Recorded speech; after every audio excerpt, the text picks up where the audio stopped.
Olá, futuros e futuras canadenses. Hoje eu trouxe aqui a Jade, né, que me segue aqui já tem um tempo no Instagram e acho que no YouTube também, né? A gente já se conversa tem bastante tempo. E ela enfrentou um desafio de poucos, que poucos conseguiram enfrentar, a meu ver, né? Então, assim, eu conheço poucas pessoas que vieram para cá depois dos 40 e solteiros. Então, ela encarou os dois. E tá aí Isso, quase pegando a residência permanente, né? isso aí. Então, eu vou deixar ela se apresentar, contar um pouquinho mais sobre a história dela, né? Mais do que Uhum, eu uhum. tenho conhecimento para contar. E depois ela vai responder as dúvidas que vocês deixaram aqui no Instagram. E se você está no YouTube, então, por favor, vá me seguir no Instagram, porque aí você consegue fazer as perguntas que os nossos convidados respondem. Então, mete bronca. Isso. Bom, meu nome é Jade, eu vim para Winnipeg, eu moro em Winnipeg, em Manitoba. Cheguei aqui em 2018 com um visto de estudante. Eu vim para fazer o college de um ano e a minha intenção depois do college era fazer a prova de inglês, né? Tanto o IELTS ou o CELP, que fosse, e decidir se eu ia aplicar para o Express Entry ou se eu ia aplicar para o MPMP de Manitoba. Ainda tem esse outro desafio de um curso de um ano só com PGWP de Isso. onde ela veio assim, né? Na vontade de enfrentar um desafio. Isso, Ah, essa era a única coisa, inclusive, que eu mudaria hoje em dia, depois de ter vindo para cá e ter enfrentado tudo, ter, né, enfim, visto como é realmente, porque eu percebo que as pessoas elas pensam que Manitoba é mais fácil, né? Existe essa percepção que é mais fácil. E vindo para cá, estudando um ano e depois arranjando emprego e etc e tal, eu percebi que o curso de um ano para quem vem sozinho, ele é realmente muito pouco. É pouco. Essa é a única coisa que eu mudaria, assim. Eu acho que eu não iria para outro lugar, eu não faria nada diferente além disso. Hoje, se eu tivesse que vir, eu sozinha de novo, né? Eu pegaria um curso de 2 anos no mínimo. Fica muito corrido para quem vem sozinho. mas você teria ido para Manitoba de qualquer forma? Eu acredito que sim, eu acredito que sim. Por que que eu escolhi Manitoba, né? As pessoas sempre me perguntam, ai, Manitoba, por que Manitoba é tão frio, não sei o que lá. Gente, Manitoba, eu vim pra cá, eu sou de São Paulo, sou paulistana, né? São Paulo, capital. Então eu estava acostumada, ia trabalhar 11 horas por dia, porque trabalha no escritório, você trabalha no carro, você trabalha em casa enquanto você está no celular. E eu me sentia muito sobrecarregada, eu percebia que aquela era uma vida que não tinha, ela não equiparava com o que eu gostaria que fosse, tipo, a minha vida, entendeu? Eu queria ter uma vida mais leve, uma vida mais calma. E o Winnipeg, apesar de ser a capital aqui de Manitoba, você consegue ter uma vida mais tranquila. A gente não pega trânsito aqui, não existe trânsito. E eu tenho a certeza, por exemplo, que eu vou pegar meu carro, eu vou para um parque, eu vou para o shopping, eu vou, sei lá, para um evento de música e eu vou ter lugar para estacionar, por exemplo. Não existe esse negócio de não ter vaga para estacionar, né? Então, eu também escolhi Manitoba porque ela está bem no centro do Canadá e eu amo viajar de carro, eu amo, nossa, me deslocar, conhecer coisas novas. E quando você está bem no centro do Canadá, você pode ir para um lado, você pode ir para o outro, é muito fácil para você estar se deslocando. E o clima em si, ele não é tão ruim como as pessoas acham que é, né? É porque é A gente seco, né? A gente não sente o é menos 40 do mesmo seco. jeito. E esse -40, ele não dura muito. Ele dura o quê? 1, 2, 3 semanas no máximo, ali no final de janeiro, no começo de fevereiro, né? E desde que eu cheguei aqui, eu peguei os -45, -48 uma vez. Uma vez eu tô aqui desde 2018. Então, nosso inverno, ele neva bastante, Manitoba venta muito, você falar que não venta é mentira, então venta muito, mas a gente ainda aproveita demais do lado de fora, tem muita coisa para fazer. A gente sai para patinar, sai para caminhar, fazer hiking. É uma delícia, assim, é uma vida muito mais tranquila. Então eu não me arrependo de ter vindo. Eu não sei se eu vou ficar aqui o resto da vida, né? Você sabe, sou solteira, tudo pode acontecer, né? Quando você vem sozinho. Mas eu gosto muito, então assim, não me arrependo de ter vindo para Manitoba de jeito nenhum. Beleza. Então, vamos lá, conversa um pouco com a gente sobre essa decisão realmente de fazer um curso de um ano. Foi assim, Isso. na época foi pensado, não foi muito bem planejado, como é que foi? Quando eu decidi sair do Brasil, primeiro, eu não sabia que eu ia vir para o Canadá, né? Eu tenho amigas em todos os lugares. Eu tenho uma amiga na Espanha, em Portugal, no Japão, na Austrália. Tenho amigas aqui no Canadá, espalhadas pelo Canadá inteiro. Então, eu comecei a estudar para onde eu gostaria de ir, de fato, onde eu tinha mais chances de migrar e aonde eu seria mais feliz, né? Porque era isso que importava, na verdade. Não é só o imigrar, a gente quer imigrar para melhorar a qualidade de vida, a gente quer imigrar para ter mais segurança, mas principalmente para ser feliz, né? E aí eu fui eliminando os lugares e vim parar no Canadá. O curso de um ano eu escolhi porque eu já tenho um MBA, né? Então eu já fiz uma universidade, eu tenho aí um Bachelor Degree de 4 anos, eu já tenho um MBA na minha área também, na área de comércio, administração, marketing, e eu tinha feito algumas especializações também. Eu tenho uma especialização, por exemplo, em Stanford, que eu ganhei da empresa que eu estudei, que eu trabalhei. Então, eu não achava que ia adicionar muito mais para o meu currículo um diploma de 2 anos, percebe? Eu falei, não, eu vou e eu acho que um certificado de um ano ele vai ser o suficiente para me inserir no mercado de trabalho depois, para eu fazer meu network, para melhorar meu nível de inglês.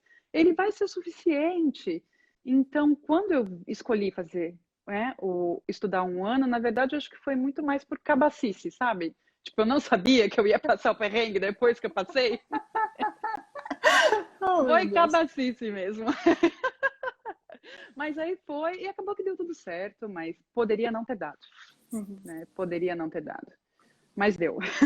Assim, eu não sugiro, não façam, sabe? Se você vem sozinho para o Canadá, se seu inglês é mais ou menos, você está inseguro quanto à sua carreira, se você não tem muita experiência, o curso de um ano ele é pouco. É pouco. Ok. Deixa eu te perguntar aqui, quais são os maiores desafios depois dos 40? Eu posso falar por mim, né? Eu Claro. acho que o meu maior desafio para quem tem mais 40, na verdade, é a gente lidar com o criticismo das pessoas, né? Você lidar com o medo, porque já dizia Cervantes, né, que o medo tem muitos olhos e ele enxerga até no subterrâneo. Então tem o medo real, tem o medo que a gente cria, né? E lidar com o criticismo, porque as pessoas esperam que você com 40 anos ou mais, você tenha uma família, você tenha filhos, você tenha carro, você tenha isso, você tenha uma SUV na garagem, você tenha uma super carreira e você tenha sucesso, né? Então eu acho que o mais difícil para mim foi sair desse formato do que a sociedade esperava, né, de mim, e criar um formato de felicidade, de sucesso, onde eu me encaixasse. E aí me livrar desse criticismo, me livrar da expectativa das pessoas, me livrar da expectativa da sociedade. Porque eu tenho a impressão que a sociedade ela impõe para você, tipo, 3 buraquinhos onde você tem que se encaixar nesses 3. Se você não se encaixa em nenhum deles, então você não tem sucesso, ou você não vai ser feliz, ou você é um pária, sabe? Você está fora da sociedade. Então, eu acho que esse foi o mais difícil. Para mim, eu tenho bastante experiência profissional na minha área, na área de marketing, né? Eu já falava o inglês razoável, eu tinha o dinheiro na conta. Eu acho que o mais difícil para mim realmente foi me livrar desses rótulos todos e descobrir para mim o que era ser sucesso, o que era ter sucesso para mim. Era me livrar da culpa, de repente, de sair do Brasil e deixar minha família, deixar meus amigos. Era me livrar dessa pressão que as pessoas colocam, que a sociedade coloca, que você só vai ser uma pessoa de sucesso se você se encaixar naquele padrão. Então, criar um padrão para mim e me livrar disso para que eu pudesse ser feliz dentro do que eu queria ser, de uma forma que fizesse sentido para mim. Então, essa eu acho que foi aí, acho que uma das coisas mais difíceis, sabe? Não foi chegar aqui, não foi o college, não foi a questão financeira, foi realmente essa pressão emocional, psicológica mesmo. Entendi. Como é o mercado de trabalho para pessoas na casa dos 40? Então, eu vi essa pergunta, mas assim, ninguém vai saber que você está na casa dos 40. A gente não coloca a idade em currículo, né? Fica um pouco. A gente às vezes até dá uma ideia de quantos anos a gente tem, porque você coloca as suas formações, você coloca a sua histórico profissional, mas ninguém pergunta quantos anos você tem. E olhando Então, para a sua cara com esse skincare que você tem, não vão dizer nunca, né? Então, ninguém vai saber quantos anos você tem, então se liberta desse preconceito que só tá aqui, entende? Ninguém vai saber. você está começando uma nova carreira ou readaptando na atual? Para quem vem sozinho, tá? Eu acredito que um caminho mais seguro seja continuar na mesma carreira no começo, pelo menos. Porque quando você olha nos sites de emprego aqui, a gente olha lá o Indeed, a gente olha aquele Workopolis, né? Quando você busca vagas de emprego, você percebe que eles pedem experiência. Então, não adianta você querer, de repente, vir para um Canadá que você está idealizando. Porque existe o Canadá idealizado e existe o Canadá real, né? Você tem que se enquadrar dentro do Canadá real. O idealizado, ele não existe, né? Ele está só na sua cabeça.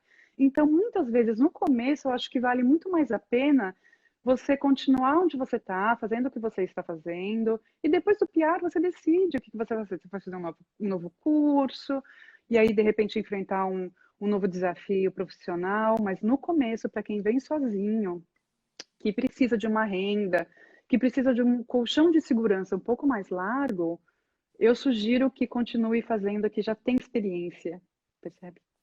Ok. Qual a maior dificuldade para quem vai através do college depois dos 40? O que você acha? Eu acho que a maior dificuldade é a mesma dificuldade que é para todo mundo que vem através do college, não importa se é depois dos 40. Eu acho que é conciliar a demanda do college, né, que é muita, com o resto que você tem para fazer. Então, por exemplo, enquanto eu estava estudando, eu também trabalhei, né? Eu trabalhava Você no não tinha nem shopping. opção, né? Não, Imagina indo então, sozinha. eu vim sozinha, mas não era nem pela questão financeira pura.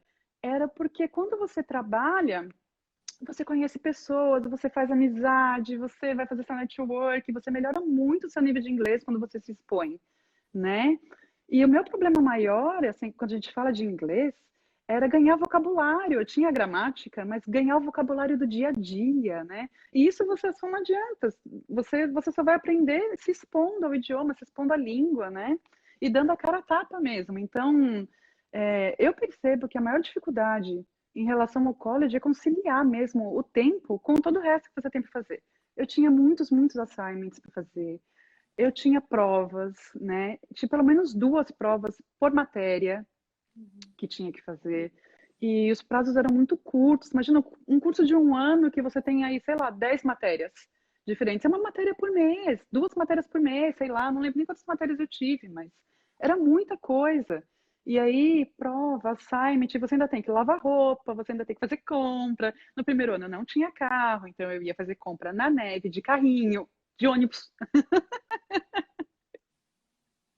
Então, é, eu acho que conciliar tudo isso, mas adaptação à cultura, adaptação ao idioma, a saudade que fica da família, essa eu acho que foi a principal dificuldade em relação ao college. Mas isso não tem nada a ver com a idade, isso eu acho que todo mundo passa. Qual é o seu caminho para o PR? Então, como eu disse, o meu caminho para o PR, ele era vir estudando 1 ano, terminar o curso, fazer o IELTS ou o CELP, o que fosse, ver a minha nota de inglês e ver se eu me enquadrava no Express Entry. Se eu não me enquadrasse no Express Entry, eu ia aplicar para o PNP de Manitoba, que foi o que eu acabei fazendo, né? Então eu vim para o Canadá com o mínimo de inglês necessário, apesar de eu viajar bastante. Eu não lembro, eu acho que meu CLB foi 6,5, uma coisa assim, que era o que pedia o college. E o IELTS é dificílimo, gente, assim, você fica super nervoso, às vezes seu inglês é até melhor do que aquilo, mas você fica mega nervoso com uma pessoa na sua frente te entrevistando, sabe? Nossa! E aí, chegando aqui, estudando, me expondo, o meu CLB foi para o 8, depois de 1 ano. Mas Arrasou. ainda, mas ainda assim era o CLB 8, não era o suficiente para o Express Entry. Quando a gente pensa em idade, nos diplomas que eu tinha, né, nas graduações, eu precisava de mais. Mas vamos combinar, Jade, que do ano passado para cá, a nota do Sim, sim. Express Entry deu uma despirocada, né? Deu uma despencada, mas você vê, eu apliquei para o Uma MPP. despirocada, não uma despencada, que a nota subiu, você tá doida? Nossa, subiu, depois desceu, depois chamaram 23 mil pessoas, não foi isso? 27. Nossa, 27 mil pessoas. Eu falei, nossa, aquele dia tava Muito louco. muito louco e sensacional ao mesmo tempo, né?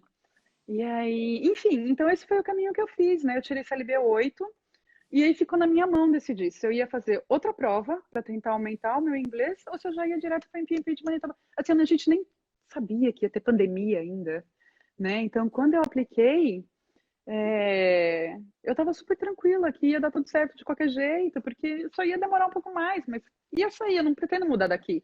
Então ia sair de qualquer jeito, e aí foi o que eu fiz. Então eu apliquei para o PNP de Manitoba através do Skilled Worker. Ok. Vamos lá. O custo de vida solteira. Certo. No caso, como estudante trabalhando as 20 horas semanais, como é que fica?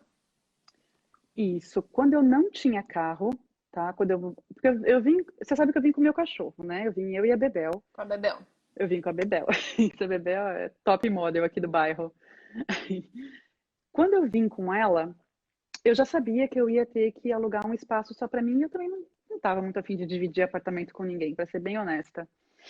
Então eu tinha todos os custos e esses meus custos eles ficavam em torno de $1.500 com o aluguel, tá? O emprego part-time aqui em Manitoba ganhando o mínimo, né, que é o salário mínimo que eles pagam por hora, me dava um líquido de $860. Então, esses $860 pagavam todas as minhas contas, menos o aluguel. Então, o aluguel eu trazia todo mês do Brasil. Depois, quando eu comprei o carro, o meu custo foi para $1.800. Porque eu pago, além da gasolina, o seguro do carro, eu pago vaga de garagem, que aqui não é incluso no aluguel, então você paga vaga de garagem. E aí é um tal de põe pneu de inverno, paga para pôr o pneu de inverno e alinhamento. Aí depois de uns meses, tira o pneu de inverno, troca o pneu de inverno, paga alinhamento de novo. E aí tem troca de óleo, tem tudo que o carro precisa. Então fica mais ou menos entre os $1.800 por mês, mais, e aí eu tô tirando a Bebel da conta, mais 140 que eu gasto com a Bebel, e mais os 200, acho que não chega a $200 por mês de lazer. Né? E a gente coloca cinema, a pipoca do cinema, sei lá, um pub, um barzinho, a pizza, o vinho, tudo.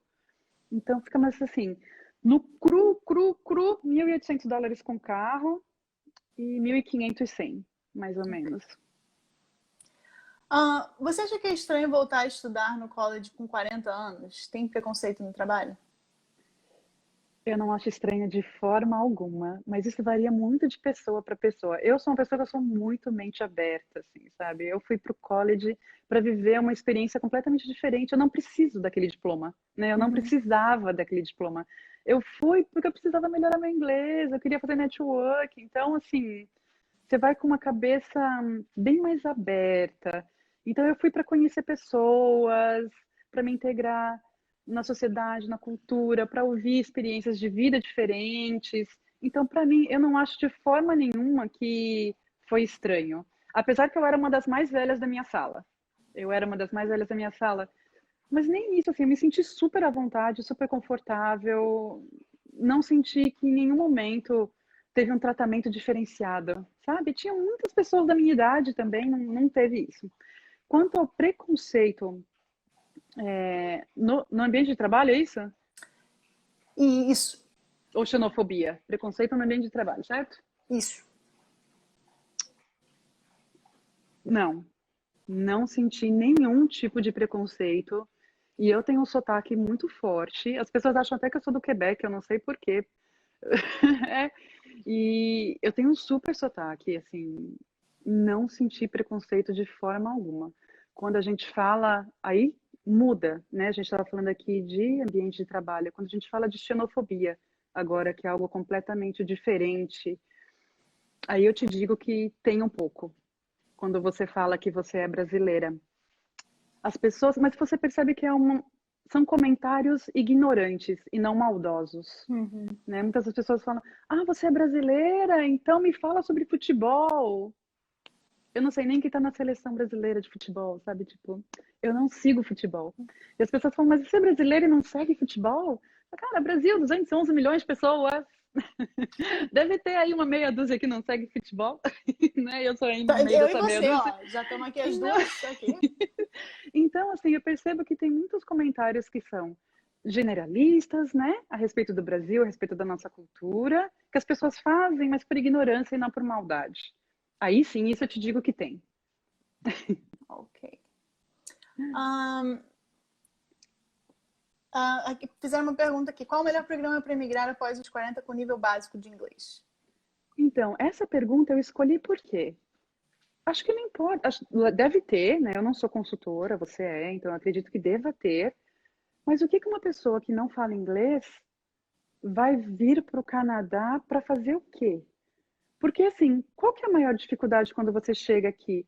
Você tem que assinar contrato de aluguel, você tem que ir no banco abrir conta, você tem que procurar emprego. Como é que você vai fazer para pedir orientação na rua? Me diz, assim, é um perrengue Para tão desenrolar qualquer grande coisa, né? Para para desenrolar qualquer desenrolar coisa. qualquer coisa. Imagina, de repente, passar mal, vai para o hospital, como é que você vai explicar o que você está sentindo?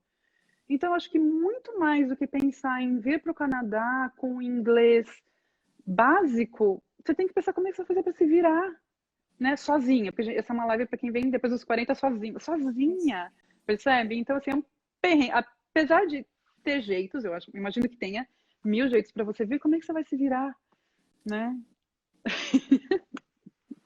Ó, já achamos 5 pessoas aí do Brasil que não gostam de futebol aí, ó.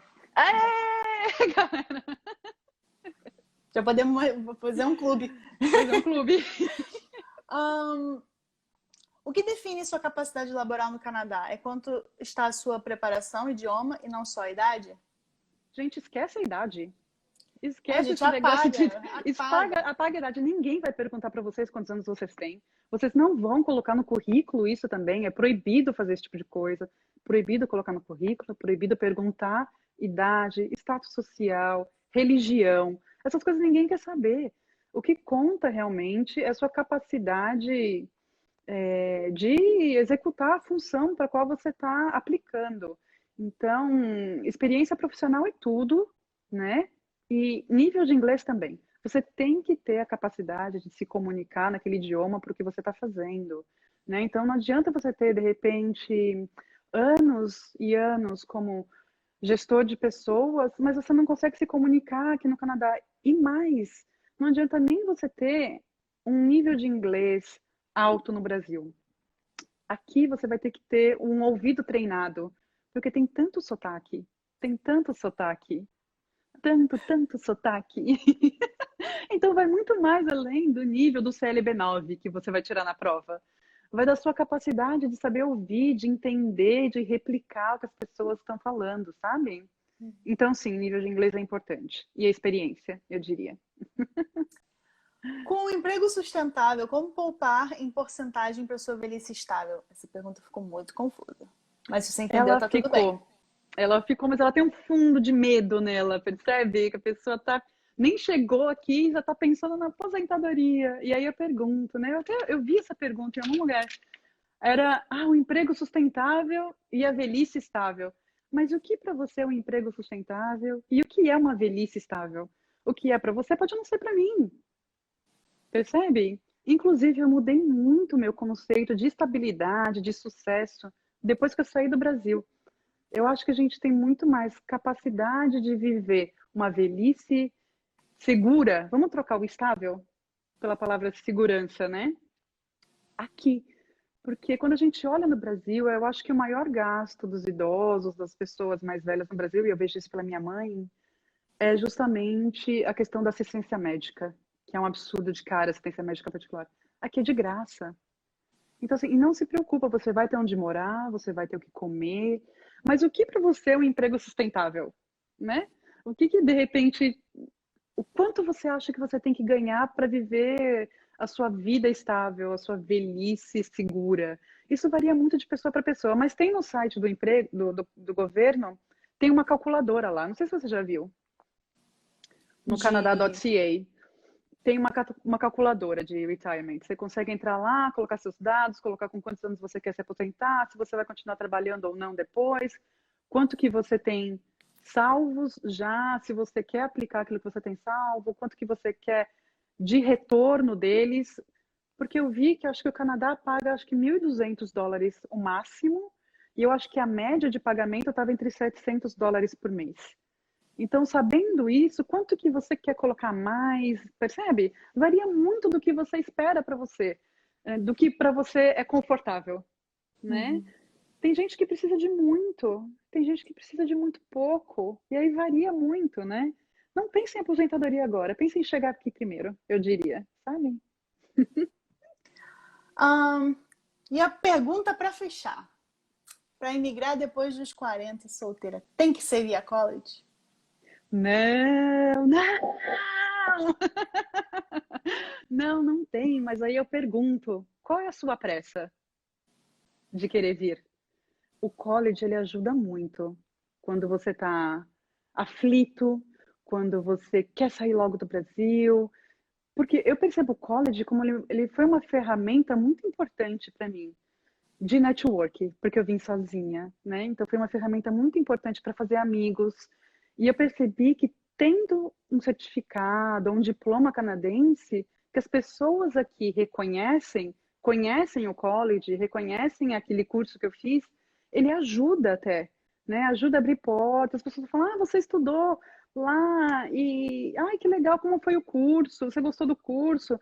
Então, ele é um plus a mais, sabe? É uma coisa a mais. Eu acho que com a minha idade, se eu não viesse através do college, acho que teria demorado mais para sair do Brasil. Eu teria talvez que ter estudado inglês para atingir um CLB9, ter estudado um francês, e aí eu não sei como ia ficar, porque como eu disse, eu trabalhava, sei lá, 10 horas por dia. Com que tempo eu ia estudar francês e inglês e me dedicar a isso e continuar juntando dinheiro e o dólar e não sei o que lá, né?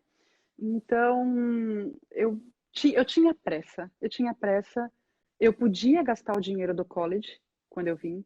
Então, eu entendo que foi parte do investimento mesmo, sabe? Não foi uma coisa que eu gastei como se fosse uma ferramenta para estar, sei lá, um corte de caminho, sabe? Ah, eu quero chegar no Canadá, então vou fazer um college mesmo. Não foi, foi um investimento.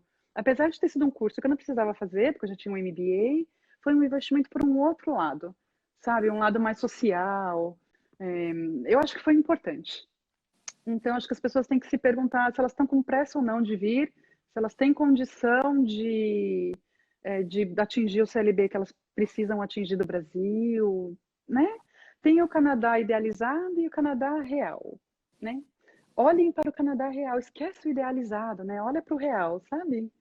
Eu E acho assim, muito difícil a gente. Porque a gente vive a perspectiva de outras pessoas que estão aqui, né? Quando a gente está no Brasil, a gente não conhece o que é o Canadá real. A gente ainda não passou os nossos perrengues ainda no Canadá real. Então, a gente ouve o que é as coisas boas e as coisas ruins de um Canadá que a gente ainda não conhece. Então, é um pouco mais difícil. É um pouco mais então, difícil viver num Canadá que não é idealizado até botar o pé aqui. e aí eu acho que, né, pegando o gancho disso que você falou, eu acho que um dos maiores erros que as pessoas cometem é elas quererem viver as mesmas experiências que os outros estão vivendo. Percebe? Então, por exemplo, a gente tem tempo ainda? Tem um pouquinho? Pode falar. Então, porque eu percebo que de repente eu vejo meus amigos ou pessoas ou youtubers sendo super felizes em Vancouver, né?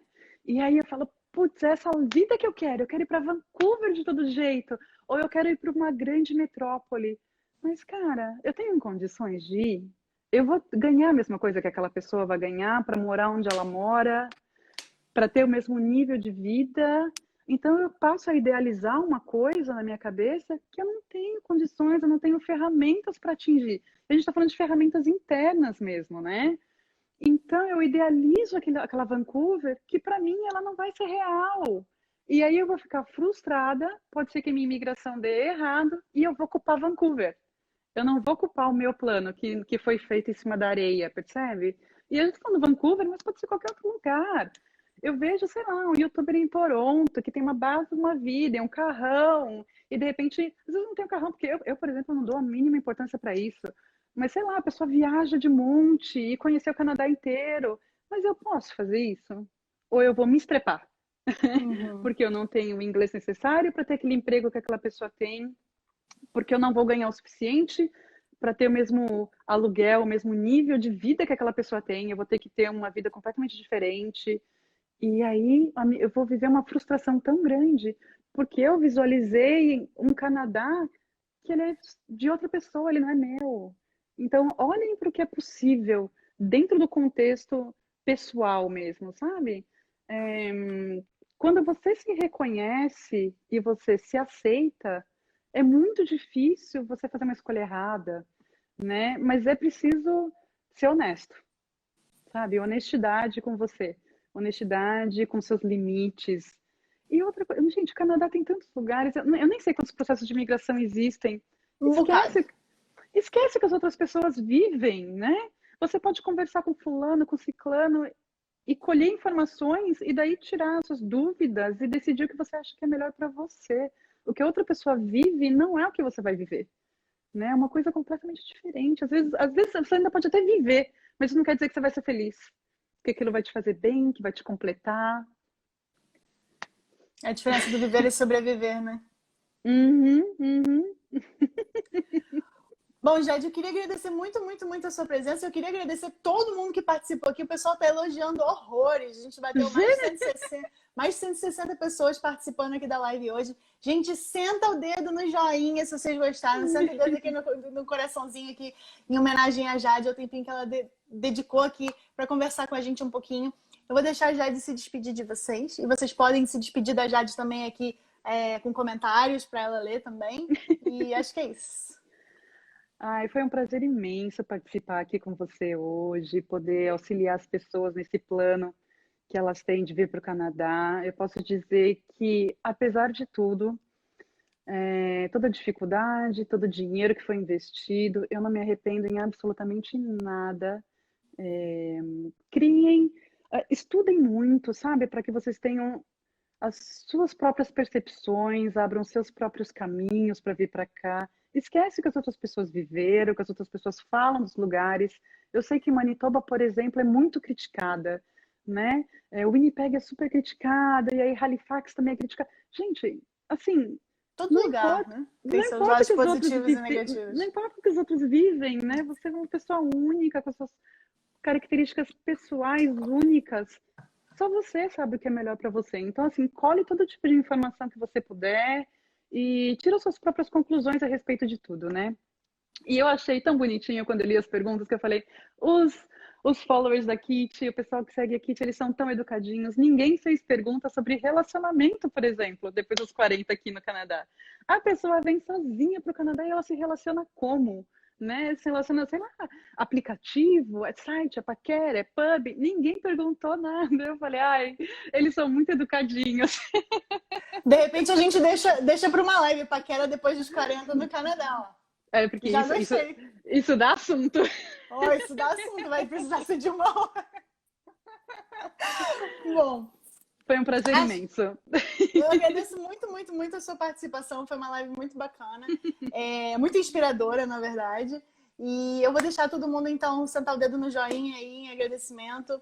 Mais uma vez, muito obrigada. Está convidada para uma segunda live aí sobre relacionamento depois dos 40 no Canadá. Né? Passar as dicas pro pessoal. E acho que é isso, então. Gente, quinta-feira tem mais live. Se vocês gostaram da live, vocês podem indicar aqui através do aviãozinho para outras pessoas. Essa live vai ficar no IGTV, ela vai ficar no YouTube também em breve. E acho que é isso. Uma boa semana para todos vocês. Beijo, e a gente se vê na próxima. Beijo vocês aqui todos.